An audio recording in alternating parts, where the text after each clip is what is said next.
ಇನ್ನು ಕಾಂಗ್ರೆಸ್ ಶಾಸಕ ವೀರೇಂದ್ರ ಪಪ್ಪಿ ಮನೆ ಮೇಲೆ ರೇಡ್ ಆದಂಥ ಸಂದರ್ಭದಲ್ಲಿ ಸಾಕಷ್ಟು ಪ್ರಮಾಣದ ಹಣ ಸಿಕ್ಕಿತ್ತು. ಅದರ ಜೊತೆಗೆ ಸುಮಾರು 40 ಕೆಜಿಗೂ ಅಧಿಕ ಚಿನ್ನ ಕೂಡ ಲಭ್ಯವಾಗಿತ್ತು. ಈಗ ಇದೇ ಹಣದ ವಿಚಾರವಾಗಿ ಸಾಕಷ್ಟು ಚರ್ಚೆಗಳು ಹುಟ್ಟಾಗ್ತಾ ಇದೆ. ಜೊತೆಗೆ ರಾಜಕೀಯದ ತಿರುವನ್ನು ಕೂಡ ಪಡೆದುಕೊಂಡಿದೆ. ಸುಮಾರು 300 ಕೋಟಿ ರೂಪಾಯಿಗೂ ಅಧಿಕ ಹಣವನ್ನು ಪಪ್ಪಿ ಅಥವಾ ಬಿಹಾರ ಚುನಾವಣೆಗೆ ಫಂಡಿಂಗ್ ಮಾಡಿದ್ರು ಅನ್ನುವಂಥ ಆರೋಪಗಳು ಕೂಡ ಕೇಳಿಬರ್ತಾ ಇದೆ. ಹಾಗಾದರೆ ಇಲ್ಲಿರುವಂಥ ಆರೋಪಗಳೇನು, ಇಡಿ ಏನು ಹೇಳ್ತಾ ಇದೆ, ಎಲ್ಲದರ ವಿವರ ಇಲ್ಲಿದೆ.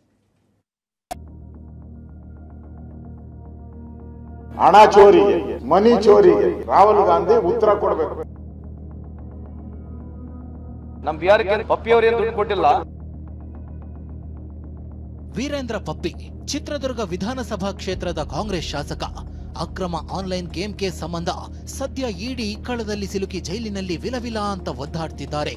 ಪಪ್ಪಿಯ ಸಾಮ್ರಾಜ್ಯ ನೋಡಿ ಇಡಿ ಅಧಿಕಾರಿಗಳೇ ಬೆಚ್ಚಿ ಬಿದ್ದಿದ್ದಾರೆ. ನಿನ್ನೆ ಫೆಡರಲ್ ಬ್ಯಾಂಕ್ನಲ್ಲಿ 2 ಲಾಕರ್ನಲ್ಲಿ 50 ಕೋಟಿ ರೂಪಾಯಿ ಮೌಲ್ಯದ 44 ಕೆಜಿಯಷ್ಟು ಚಿನ್ನವನ್ನ ಸೀಸ್ ಮಾಡಿದ್ದಾರೆ. ಈವರೆಗೂ 150 ಕೋಟಿ ರೂಪಾಯಿಗೂ ಅಧಿಕ ಮೌಲ್ಯದ ವಸ್ತುಗಳ ಜಪ್ತಿ ಮಾಡಿಕೊಂಡಿದ್ದಾರೆ.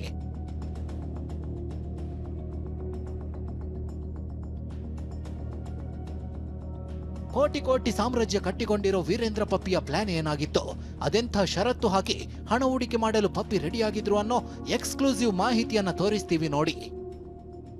ಇಡಿ ಅಧಿಕಾರಿಗಳ ತನಿಖೆ ವೇಳೆ ವೀರೇಂದ್ರ ಪಪ್ಪಿಯ ಅಕ್ರಮ ಬಗೆದಷ್ಟು ಬಯಲಾಗ್ತಿದೆ. ರಾಜ್ಯ ಸಚಿವ ಸಂಪುಟ ಸೇರಿಸಿಕೊಳ್ಳುವಂತೆ ವೀರೇಂದ್ರ ಪಪ್ಪಿ ಷರತ್ತುವೊಂದನ್ನ ಹಾಕಿದ್ರಂತೆ.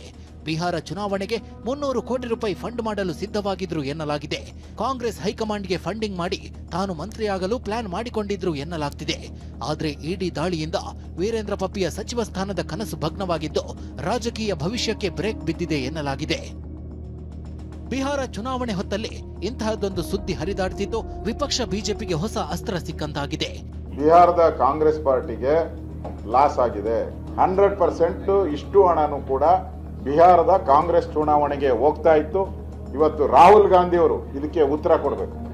ಅವರು ಓಟ್ ಚೋರಿ ಅದು ಇದು ಹೇಳ್ತಾರಲ್ಲ, ಈಗ ಈ ಚೋರಿಗೆ, ಹಣ ಚೋರಿಗೆ, ಮನಿ ಚೋರಿಗೆ ಅವರು ರಾಹುಲ್ ಗಾಂಧಿ ಉತ್ತರ ಕೊಡಬೇಕು. ಇಷ್ಟು ಮಾತ್ರವಲ್ಲ, ಜೆಡಿಎಸ್ ಕೂಡ ಟ್ವೀಟ್ ಅಸ್ತ್ರ ಪ್ರಯೋಗಿಸಿದೆ. ಕರ್ನಾಟಕವನ್ನ ಎಟಿಎಂ ಮಾಡಿಕೊಂಡಿರುವ ಕಾಂಗ್ರೆಸ್ ಹೈಕಮಾಂಡ್ ಬಿಹಾರ ಚುನಾವಣೆಗೆ ಫಂಡ್ ಕಲೆಕ್ಷನ್ ಶುರು ಮಾಡಿದೆ. ರಾಜ್ಯದ ಕಾಂಗ್ರೆಸ್ ಶಾಸಕರಿಗೆ ಮಂತ್ರಿಗಿರಿ ಆಸೆ ತೋರಿಸಿ ಶಾಸಕರಿಂದ ಕೋಟಿ ಹಣ ವಸೂಲಿ ಮಾಡುತ್ತಿರುವುದು ಬಯಲಾಗಿದೆ. ಅಕ್ರಮ ಬೆಟ್ಟಿಂಗ್ ದಂಧೆಕೋರ ಕಾಂಗ್ರೆಸ್ ಶಾಸಕ ವೀರೇಂದ್ರ ಪಪ್ಪಿಯಿಂದ 150 ಕೋಟಿ ರೂಪಾಯಿ ವಶಕ್ಕೆ ಪಡೆದಿರುವುದು ಇಡಿ ತನಿಖೆಯಿಂದ ಸತ್ಯ ಹೊರಬಂದಿದೆ. ಆದರೆ ಸಚಿವರು ಇಂತಹದೊಂದು ಆರೋಪವನ್ನ ತಳ್ಳಿ ಹಾಕ್ತಿದ್ದಾರೆ. ಇಡಿಗೆ ಸಿಕ್ಕ ಆಸ್ತಿಗೂ ಬಿಹಾರ ಎಲೆಕ್ಷನ್ಗೂ ತಳುಕು ಹಾಕೋದು ಬೇಡ ಅಂತ ಸಚಿವ ಎಚ್.ಕೆ. ಪಾಟೀಲ್ ಹೇಳಿದ್ರೆ, ಸಂತೋಷ್ ಲಾಡ್ ಬಿಜೆಪಿ ನಾಯಕರತ್ತವೇ ಬಾಣ ಬಿಟ್ಟಿದ್ದಾರೆ.